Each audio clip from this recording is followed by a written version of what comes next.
ይስጥልን። ይህ ፋስት ዴሊ ነው። ሰላምታችን በያላችሁበት ይድረስ እያልን በዕለቱ የተሰሙ ዋና ዋና ጉዳዮችን ወደ እናንተ ይዘን ቀርበናል።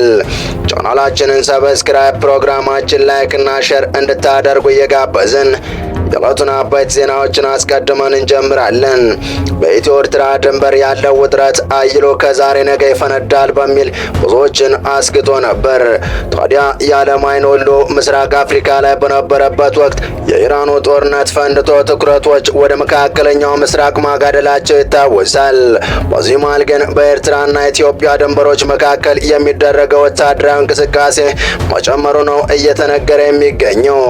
ኤርትራ በአፋር በኩል ምሽግ እያዘጋጀች እንደሆነ ሲሰማ፣ ከወዲሁ ደግሞ ጠቅላይ ሚኒስትር አብይ ሻዕቢያ ድጋሚ ሞክርና መጥፊያው ነው የሚሆነው ሲሉ ከባድ ማስጠንቀቂያ አሰምተዋል። በዝርዝር እንመለከታቸዋለን። በሌላኛው መረጃችን ደግሞ ቀላል መስሎ ሲታይ የነበረው የኢራን አሜሪካና እስራኤል ጦርነት አሁን ዓለምን ወደሚያስጨንቅ ጦርነት ሊቀየር እንደሚችል እየተነገረ ይገኛል። ኢራን በሕይወት መቆየት የምትፈልጉ ሰዎች ከእስራኤል ውጡ ስትል የገለጸች ሲሆን የጦርነቱ ፍጻሜ አስፈሪ ነው፣ ጦርነቱ የሚያበቃው እስራኤል ስትጠፋ ብቻ ነው ማለቷና ባንዳ ያላቸውን የገዛ ጀነራሏን በመግደል ማሳየቷ ስጋቱን ከፍ አድርጎታል። እንመለስበታለን። እስከ ፍጻሜው አብራችሁን ቆዩ። ከኢትዮ ኤርትራ ድንበር አካባቢ የሚወጡ መረጃዎች እንዳረጋገጡት ኤርትራ በኢትዮጵያ ድንበር በአፋር ክልል በኩል በሁለት ረድፍ የተሰሩ ረጃጅም ምሽጎችን ገንብታ አጠናቃለች። በአሁኑ ወቅት የኢትዮጵያና የኤርትራ ጦር ኃይሎች ከአሰብ ወደብ 60 ኪሎ ሜትር ባነሰ ርቀት ላይ ተፋጠው እንደሚገኙ ተገልጿል። የወታደራዊ እንቅስቃሴ በአፍሪካ ቀንድ አዲስ ግጭት ሊቀሰቀስ ይችላል የሚለውን ስጋት ይበልጥ አባብሶታል። በዚህ መሃል ደግሞ ሻዕቢያ ከኢትዮጵያው ጠቅላይ ሚኒስትር ከባድ ማስጠንቀቂያ ደርሶታል። ዳግም እንዲበድል እድል አንሰጥም፣ ቢሞክር ግን የመጨረሻው ይሆናል። ጠቅላይ ሚኒስትር አብይ አህመድ ስለ ሻዕቢያ ጠንከር ያለ ማስጠንቀቂያ ሰሙ። ጠቅላይ ሚኒስትር አብይ አህመድ ከኢትዮጵያ ዜና አገልግሎት ኢዜአ ጋር በትግረኛ ቋንቋ ባደረጉት ሰፊ ቃለ ምልልስ በኤርትራው የሻዕቢያ አስተዳደር ላይ እጅግ ጠንከር ያሉ ትንተናዎችና ማስጠንቀቂያዎችን ሰነዘሩ። ጠቅላይ ሚኒስትሩ ሻዕቢያ በሰሜን ኢትዮጵያው ጦርነት ወቅት በንጹሃን ላይ የፈጸመውን ግፍና የዘረፋ ተግባር በመዘርዘር አጋልጠዋል። ጠቅላይ ሚኒስትሩ በንግግራቸው መጀመሪያ ላይ የሰሜን ዕዝ ጥቃት በደረሰበት ወቅት የኤርትራ ሕዝብና ሰራዊት ላደረጉት ድጋፍ እውቅና ሰጥተዋል። ሆኖም ይህ ድጋፍ ሻዕቢያ በኋላ ላይ የፈጸመውን ግፍ እንደማይሸፍነው እንዲህ ሲሉ ገልጸዋል። ድጋፉን አመስግነን የፈጸማቸውን እኩይ ተግባራት ደግሞ እናወግዛለን። የእኩይ ተግባር እኩይ፣ መልካሙ ተግባር ደግሞ መልካም በማለታችን ቅር አይለንም ብለዋል። የኤርትራ ሰራዊት ወደ ትግራይ ክልል መግባቱን ተከትሎ በአክሱምና ሌሎች ከተሞች የተፈጸሙ ዘግናኝ ጥፋቶችና ወንጀሎች ጠቅላይ ሚኒስትሩ በዝርዝር ጠቅሰዋል። መንግስት በወቅቱ ከህወሓት ጋር በነበረው ጦርነት ምክንያት የውጭ ኃይልን የመከላከል አቅም እንዳልነበረው በመግለጽ አምነዋል። በዚህ ሳቢያ በአክሱም ከተማ በሁለት ቀናት ውስጥ በመቶ የሚቆጠሩ ወጣቶች በግፍ ተጨፍጭፈዋል። በአድዋ፣ አዲግራትና ሽሬም ቤቶች ፈርሰዋል። ኢንዱስትሪዎች ወድመዋል። ማሽነሪዎችም ተዘርፈዋል። መቀለ ሻዕቢያ በገባበት ከሁለት ከተማ ሁሉ ጥፋት ስለሚፈጽም ወደ መቀለ እንዳይገባ በታክቲክ ተዘግቶ እንደነበር ጠቁመዋል።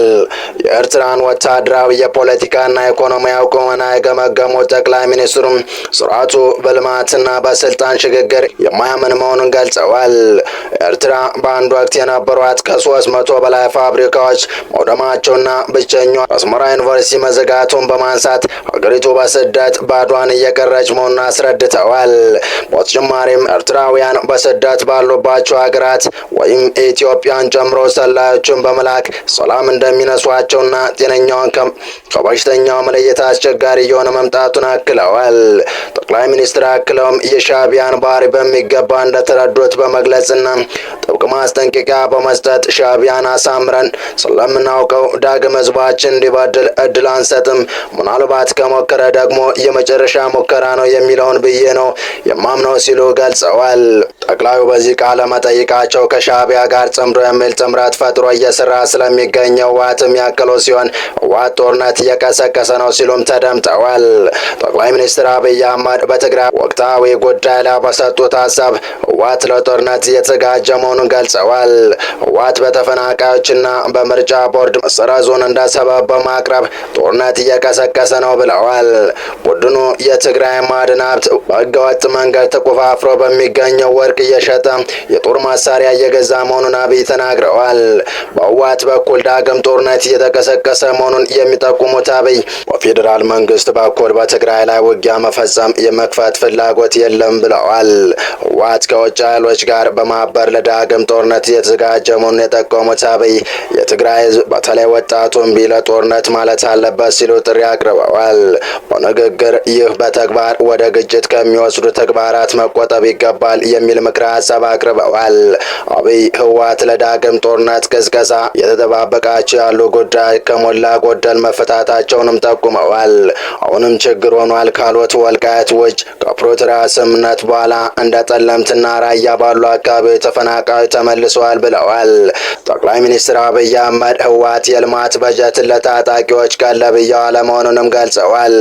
የህወሓት ቡድን ለክልሉ ልማት የተመደበውን በጀት ለታጣቂዎች ቀለብና ለጦርነት ዝግጅት እያዋለን መሆኑን አስረድተዋል። ይህ ድርጊት በትግራይ ህዝብ ላይ ተጨማሪ መከራ እያመጣ መሆኑን አስገንዝበዋል። ጠቅላይ ሚኒስትር በንግግራቸው ወቅት ህወሓት የፕሪቶሪያውን የሰላም ስምምነት መርጦም የመተግበር ዝንባሌ እያሳየ መሆኑን ጠቁመው ቡድኑ ህገ መንግስታዊ ስርዓቱና የብሔራዊ ምርጫ ቦርድን ውሳኔ አለማክበሩን ገልጸዋል። የህወሓት ቡድን አዲስ ነገር ለማሰማት ዝግጅት ያልሆኑና ከ50 ዓመታት በላይ በነበረው አላቀር አስተሳሰብ ላይ ተቸንክሮ የቆመ ነው ያሉት ጠቅላይ ሚኒስትሩም ቡድኑ ይዞ የሚንቀሳቀሰው ሀሳብ ለህዝብም ሆነ ለራሱ የማይጠቅም መሆኑን አብራርተዋል። አክለውም ቡድኑ ሰላምን ከመፈለግ ይልቅ ራሱን በሰፊ ወታደራዊ ዝግጅት እያደራጀ እንደሚገኝና ከኢትዮጵያ ጸረ ኃይሎች ጋር በትብብር መሰለፉን ገልጸዋል። በቀጣይ መረጃ ወደ ረጅም ጦርነት እያመራን ነው። እናም በእስራኤል ውስጥ በህይወት ለመቆየት የሚፈልግ ማንኛውም ሰው ወዲያውኑ መውጣት አለበት ስትል ኢራን ከባድ ማስጠንቀቂያ ሰጠች። የዚህ ጦርነት መጨረሻ በጣም አስፈሪ ይሆናል ያለችው ኢራን እኛ ሙሉ በሙሉ ተዘጋጅተናል፣ ይህ ጦርነትም የሚያበቃው እስራኤል ስትጠፋ ብቻ ነው ማለቷ ዳግም ትልቅ ትኩረት ስቧል። በዚህ መሃል ደግሞ ከሰሞኑ ከሞሳድ ጋር ይሰራሉ የተብለው በስፋት በየማህበራዊ ሚዲያ መነጋገሪያ የነበሩት ሰው ላይ ኢራን እርምጃ መውሰዷ የኢራንን ቁርጠኝነት ያሳየ ተደርጎ ተወስዷል። የኢራን ቅዱስ ኃይል አዛዥ እስማኤል ቃኔ ከሞሳድ ጋር ግንኙነት አላቸው ተብለው በመጠርጠራቸው በገዛ ጠባቂያቸው መገደላቸው ነው የተዘገበው።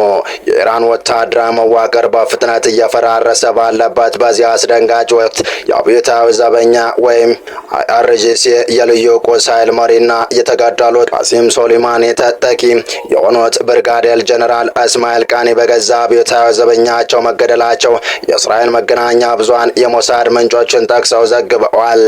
ኢራን ከመሪዋ መገደል በኋላ የበቀል እርምጃ ያለችውን የጠነከረ ጥቃት አሜሪካና እስራኤል ላይ የከፈተች ሲሆን አሁንም ይበልጥ ለማጠናከር ይረዳት ዘንድ ሀገሪቱ መሪዋን በቅርቡ የምታውቅ ይሆናል ብለዋል። የኢራን ጠቅላይ ሚኒስትር አያቶላ አሊ ካሚኒ ቀብር ስነ ስርዓት ዛሬ መከናወን የሚጀምር ሲሆን የሚተካቸውም አዲስ መሪ ግብዓተ መሬታቸው ተከትሎ ይፋ እንደሚያደርግ የሀገሪቱ መንግስት መገናኛ ብዙሃን ዘገቡ።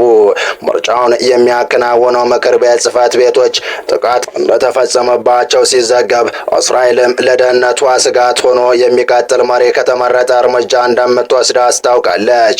የጠቅላይ መሪው የቀብር ስነ ስርዓት 3 ቀናት እንደሚወስድና ከቀብሩ በኋላ የእስላማዊ ሪፐብሊኩ መሪ የሚሰይሙት መንፈሳዊና ፖለቲካዊ ስልጣን ያላቸው መሪዎች በአካል ተሰብስበው ምርጫውን እንደሚያከናውኑ ፋርስ የተባለው የዜና ወኪል ምንጮቹን ጠቅሶ ዘግቧል። ምርጫውን የሚያካሂደው ምክር ቤት አባላት ለአሜሪካና እስራኤል እንዲያጋልጡ አስፈላጊ የሆነውን የደህንነት ጥበቃ እርምጃዎች በከፍተኛ ደረጃ መውሰዱን ዘገባዎች እየጠቆሙ ነው። ነገር ግን ቆም በምትባለው ከተማ የሚገኘው የከፍተኛ ባለስልጣናቱ ጉባኤ አባላት ጽህፈት ቤት ማክሰኞ እንዲሁም ቴህራን ውስጥ ስብሰባ የሚያደርጉበትን ቦታ ዛሬ በእስራኤልና በአሜሪካ ጥቃት እንደፈጸመበት ቢቢሲ ፐርሺያ ዘግቧል።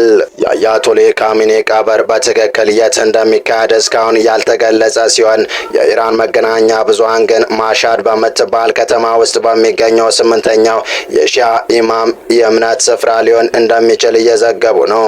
የኢራን እስላማዊ ሪፐብሊክ 3ኛው ጠቅላይ መሪ ማን እንደሚሆን እየጠበቀ ባለበት በአሁኑ ወቅት ኒውዮርክ ታይምስ የኢራን ባለስልጣናትን ጠቅሶ የሟቹ መሪ ልጅ ሞጅታባ ካሚኒ አዲሱ መሪ እንዲሆን እስከ ስምምነት ላይ ማድረሱና ይፋ እንደሚያደርግ ዘግቧል።